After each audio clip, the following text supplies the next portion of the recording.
নমস্কার, আমি তন্ত্র সাধক শ্রীগোড়া।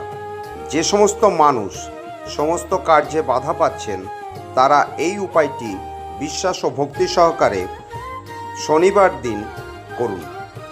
আপনি 5টি গোলমরিচ নিন, কালো গোলমরিচ, এবং একটি ছোট্ট কালো কাপড়।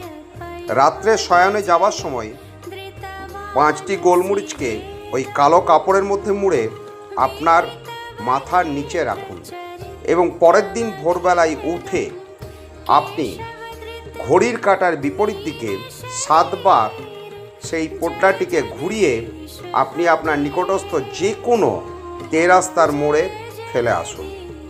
দেখুন, আপনার জীবন থেকে বাধা বিপত্তি দূর হবে, আপনি কর্মে সফল হবেন। যে কোনো তন্ত্রকার্যের জন্য আমার সঙ্গে নিম্নলিখিত নাম্বারে যোগাযোগ করুন। নমস্কার।